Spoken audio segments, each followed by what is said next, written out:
Hi hello నమస్తే welcome to my channel lucky MS. నా channel subscribe చేసుకున్న అందరికీ చాలా థ్యాంక్స్. అండ్ ఇంకా ఎవరైనా సబ్స్క్రైబ్ చేసుకోకపోతే ప్లీజ్ సబ్స్క్రైబ్ అండ్ వీడియోని ఎండ్ వరకు చూడండి ప్లీజ్. ఇవాళ నేను చూపించబోయే రెసిపీ బీరకాయ ఎగ్ కర్రీ. బీరకాయ అంటే నచ్చని వాళ్ళకి కూడా ఈ రెసిపీ చాలా నచ్చుతుంది. ట్రై చేసి ఎలా ఉందో నాకు కామెంట్ చేయండి. దీనికి కావాల్సిన పదార్థాలు చేసే విధానం చూసేద్దాం రండి. ఫస్ట్ అయితే 2 బీరకాయలు తీసుకొని దానికి తోలు తీసుకుంటున్నానండి. పీలర్తో మొత్తం తోలు ఇలా తీసేసుకొని సైడ్ పెట్టేసుకోవాలి. పీల్ తీసిన తర్వాత ఒకసారి కడుక్కొని ఇట్లా కట్ చేసుకుంటున్నానండి. నేను చిన్న చిన్న ముక్కలుగా, చాలా చిన్న ముక్కలుగా కట్ చేసుకుంటున్నాను. తొందరగా కర్రీ అయిపోవాలంటే చిన్న ముక్కలుగా చేసుకుంటే తొందరగా అయిపోతుంది కర్రీ. ఈ మాత్రం పీసెస్ అయితే కట్ చేసి పక్కన పెట్టుకుంటున్నాను. బీరకాయ ఈజీగానే తొందరగానే ఉడికిపోతుందండి, ప్రాబ్లం లేదు. హెల్త్ పరంగా కూడా చాలా మంచిదండి, ఒంటికి చలువ చేస్తుంది. సో ఇలా అంతా పీసెస్ కట్ చేసి పెట్టుకున్నాను. 2 బీరకాయలు ఈ మాత్రం క్వాంటిటీలో అయితే వచ్చినాయి. ఇప్పుడు సైడ్ పాన్ పెట్టుకొని ఆయిల్ వేసుకుంటున్నానండి, ఒక 3 టేబుల్ స్పూన్స్ వరకు.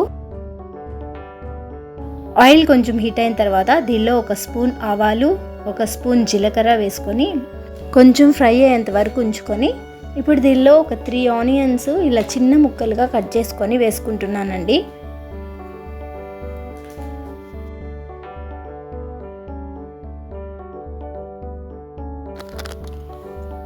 పచ్చిమిర్చి 2 ఇలా చిన్న ముక్కలుగా కట్ చేసుకొని వేసుకుంటున్నాను. తర్వాత కరివేపాకు ఒక 2 రెమ్మలు,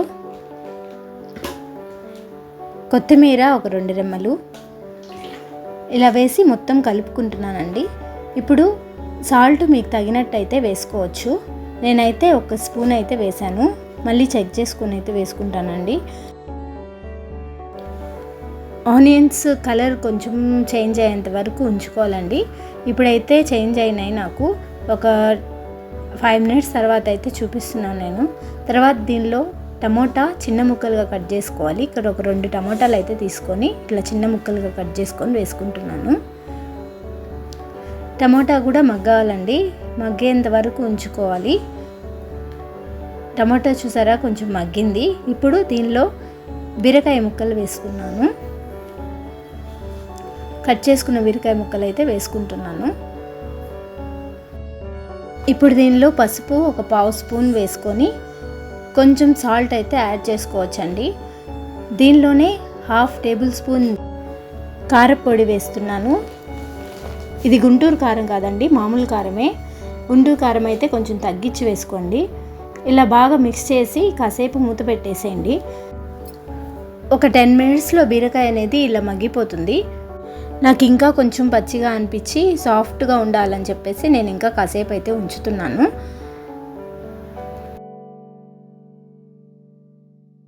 సాల్ట్ అయితే ఒకసారి చెక్ చేసుకుంటున్నానండి, నాకైతే సరిపోలేదు. సో ఇంకొంచెం 1/2 స్పూన్ వరకు సాల్ట్ వేసి ధనియాల పొడి 1 స్పూన్ వేస్తున్నాను. మీకు కావాలంటే గరం మసాలా కూడా వేసుకోవచ్చు, నేనైతే వేయట్లేదు.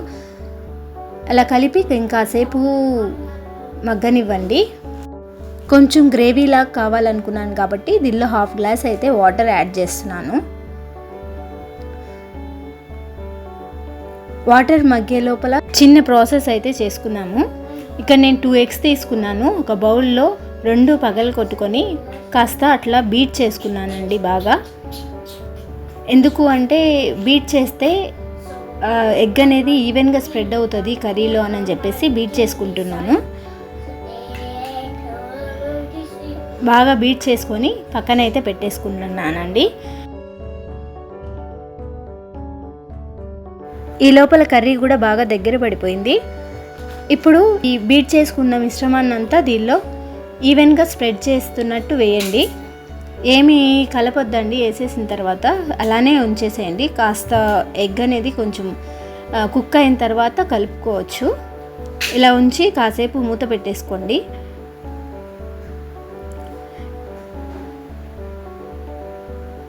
ఎగ్ బాగా కుక్ అయిన తర్వాత ఇప్పుడు లైట్గా అలా కలుపుకొని సాల్ట్ కారం ఏమన్నా కావాలంటే వేసుకొని ఈవెన్ చేసుకోవచ్చు. చూడ్డానికి చాలా బాగుంది కదండి. టేస్ట్ కూడా చాలా బాగుంటుంది. ట్రస్ట్ మీ, మీరు ట్రై చేసి ఎలా ఉందో నాకైతే చెప్పండి. లాస్ట్లో గార్నిష్ కోసం కొత్తిమీర వేసుకుంటున్నాను. అంతే అండి, సింపుల్గా బీరకాయ ఎగ్ కర్రీ అయితే రెడీ. ఇంకెందుకు లేట్, మీరు కూడా ట్రై చేసి ఎలా ఉందో నాకు కామెంట్ చేయండి. ఈ వీడియో కానీ నచ్చినట్టయితే లైక్ చేయడం మటుకు మర్చిపోవద్దు. ఇంకా ఎవరైనా సబ్స్క్రైబ్ చేసుకోకపోతే please subscribe. Thank you for watching.